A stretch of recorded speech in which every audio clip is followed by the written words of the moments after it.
C'est simplement ceci. La raison pour laquelle je me présente au niveau des élections, c'est pas compliqué.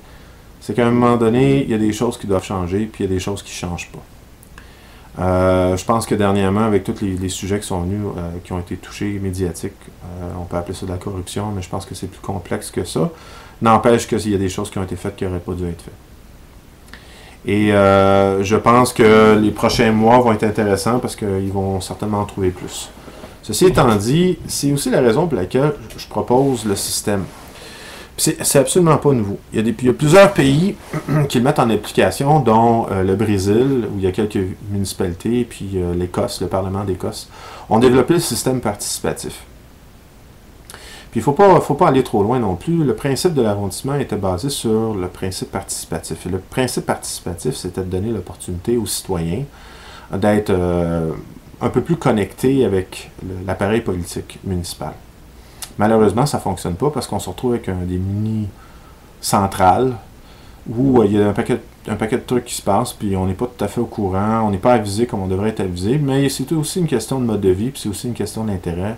On finit par être désillusionné puis déconnecté. Donc, de manière pratique, soyons clairs. Ce que je propose, c'est absolument pas novateur, mais c'est simple parce que les coûts engendrés pour la mise en application, de 1, et la limitation au niveau des règlements qu'on a, au niveau de la charte municipale, etc., fait en sorte qu'il faut trouver des solutions constructives applicables dans un immédiat, dans un proche avenir, qui va donner l'opportunité aux citoyens de pouvoir s'ingérer partout.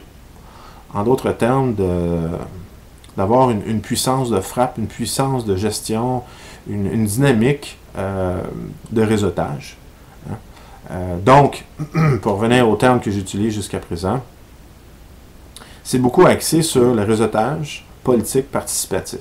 C'est un terme que j'ai inventé, mais dans le fond, je ne l'ai pas réellement inventé parce que le système de réseautage et le système participatif existent déjà. J'ai juste fait la combinaison des deux. Et j'ai dit, tiens, c'est intéressant. Si on met les deux ensemble, on peut mettre en application un système qui va permettre aux citoyens, rapidement et de manière relativement efficace, pour s'ingérer, comme je disais tantôt, et pouvoir avoir un impact sur le processus décisionnel. Première chose que je propose au niveau de ce système-là, c'est de monter une carte interactive. Assez simple, assez banale. Mais le principe de la carte interactive de la municipalité du Plateau-Mont-Royal, de l'arrondissement du Plateau-Mont-Royal, excusez-moi, c'est que tous les citoyens peuvent embarquer sur le site Internet, regarder la carte, tout dépendant des sujets qui les intéressent, et regarder sur la carte et voir justement ces sujets-là. Ça peut être les parcs, ça peut être les infrastructures, ça peut être l'arbre en face de chez vous, ça peut être le banc que vous auriez aimé avoir, ça peut être la propreté, ça peut être le recyclage, ça peut être trafic, pollution, ça peut être n'importe quoi. Vous vous inscrivez au sujet.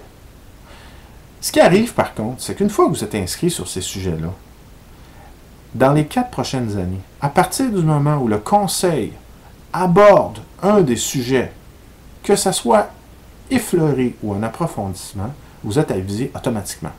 Donc, ce qu'on est en train de dire, c'est que le prochain conseil, vous allez être avisé en avance de l'activité du conseil.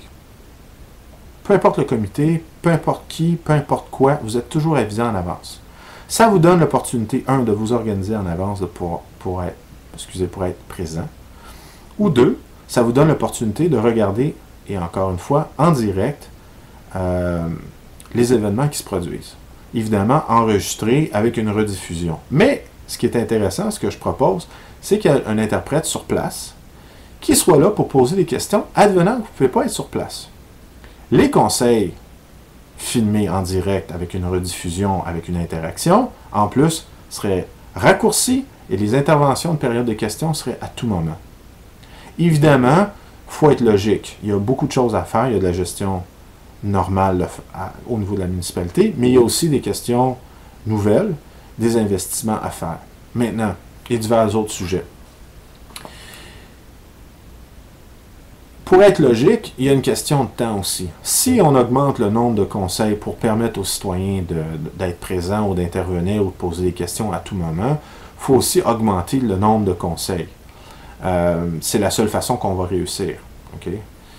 Maintenant, Il y a aussi la question de transparence de tous les contrats qui sont donnés. Je pense que c'est normal que les citoyens puissent contrôler, j'aime pas le mot contrôler, mais au moins pouvoir intervenir, regarder, participer à tous les événements qui se font dans la municipalité. Donc, ce que je propose aussi, encore avec le principe de l'interaction, c'est que tous les événements soient filmés en direct, avec rediffusion. C'est les compagnies privées qui font les travaux où l'école bleue sont...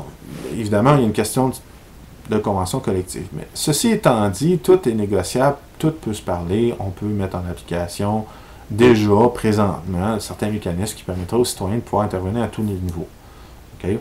Ce qui est de s'asseoir avec le syndicat, il y a des clauses qui permettent, puis la loi permet de pouvoir mettre des caméras à des endroits, mais il ne faut pas que ça soit utilisé. On s'entend qu'il y a toujours moyen. Je ne dis pas que l'idée est tout à fait complète, mais certainement qu'elle va dans la bonne direction. L'idée étant simple, fort simple, c'est de permettre aux citoyens d'intervenir en toutes circonstances. Le plus vous allez être au courant, le plus vite que vous allez être au courant, avec une grande profondeur. Je ne parle pas juste en surface, je parle réellement en profondeur. Au même titre que l'importance de pouvoir avoir un contrôle sur les dépenses. Ça fait des années et des années que ça se parle et ça se fait jamais. C'est toujours une zone grise, c'est toujours reporté, c'est pas normal. Ça ne nous appartient pas, cet argent-là. Dans le sens que je me mets dans une position au conseil. Maintenant, je me mets dans la position d'un citoyen. Cet argent-là nous appartient à tous. C'est d'un droit de base de pouvoir voir où sont les fonds, en toutes circonstances. Donc, de les afficher et d'avoir un système beaucoup plus à jour qui fait en sorte que c'est toujours mis à jour au fur et à mesure que les dépenses se font et que les informations qui rentrent à la mairie d'arrondissement et par la suite toujours rentrées via l'informatique pour être mis à jour, pour que les gens aient une idée. Après ça, ça sera un débat de dire, écoutez, vous avez dans votre compte de dépenses, vous avez utilisé ça. Et ça sera à nous ou ça sera à eux de se justifier. Et c'est normal. Le plus vite qu'on va amener cette dynamique-là, le plus rapidement qu'on va pouvoir se mettre dans une position où cette connexion-là qu'on fait avec tous les points, donc tous les citoyens ensemble, et on peut justement aller chercher le maximum de capacité d'idées, le plus rapidement, on va créer une nouvelle dynamique qui va amener une mairie fort intéressante. Parce que pour l'instant, c'est la même affaire tout le temps. Et on a beau parler des sujets les plus drabes, les plus drastiques qu'on voit en ce moment, où c'est un match de boxe sur qui a été le plus cave, excusez-moi, je suis vulgaire, mais une fois que le 1er novembre, les gens sont mis en place, qu'est-ce qui va changer? Rien! On va espérer, on va prier que les gens qui sont en place, c'est les bonnes personnes. Mais moi, je vous dis, c'est assez. Moi, personnellement, comme citoyen, ça ne m'intéresse plus. Ça va être la même chose. On va encore voir la même affaire. Il faut que ça l'arrête. Il faut que ça change. La seule façon que ça peut changer, c'est si on donne le pouvoir aux citoyens. Maintenant, ce que je propose, la connexion avec la technologie actuelle, pour que les gens soient avisés, 1, en avance sur les sujets, 2, puissent intervenir à tous les niveaux sur les sujets, et par la suite, puissent contrôler le développement de ce qui a été décidé.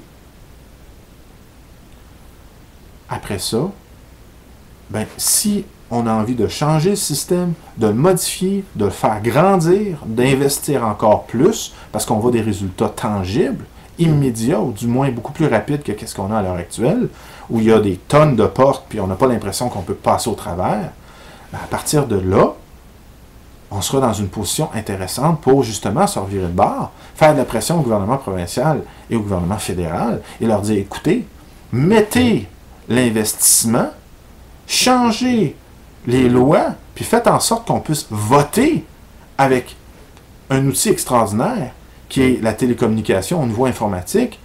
C'est incroyablement puissant et ça nous permettrait beaucoup de potentiel de connecter tous les citoyens ensemble. Mais arrêtez de mettre des freins parce que c'est la volonté du peuple. À partir du moment où on l'a mis en application, ils ne peuvent plus revenir en arrière, c'est impossible parce que les résultats vont être tangibles. J'aime mieux gérer trop d'informations pertinentes que de gérer aucune information. Parce que présentement, c'est ce qui se produit et on appauvrit notre société. On est en train de devenir pauvre parce qu'il n'y a aucun lien qui se fait. Il y a un paquet de groupes qui existent partout, mais là, le problème, c'est que le gouvernement est supposé être le lien central qui permet à tout le monde d'être connecté. Et ce n'est pas le cas. C'est un frein. Et moi, je dis, c'est assez. Donc là-dessus, je vous remercie pour votre temps. Et je vous souhaite un bon plaisir. Le 1er novembre, venez voter. Faites entendre votre voix.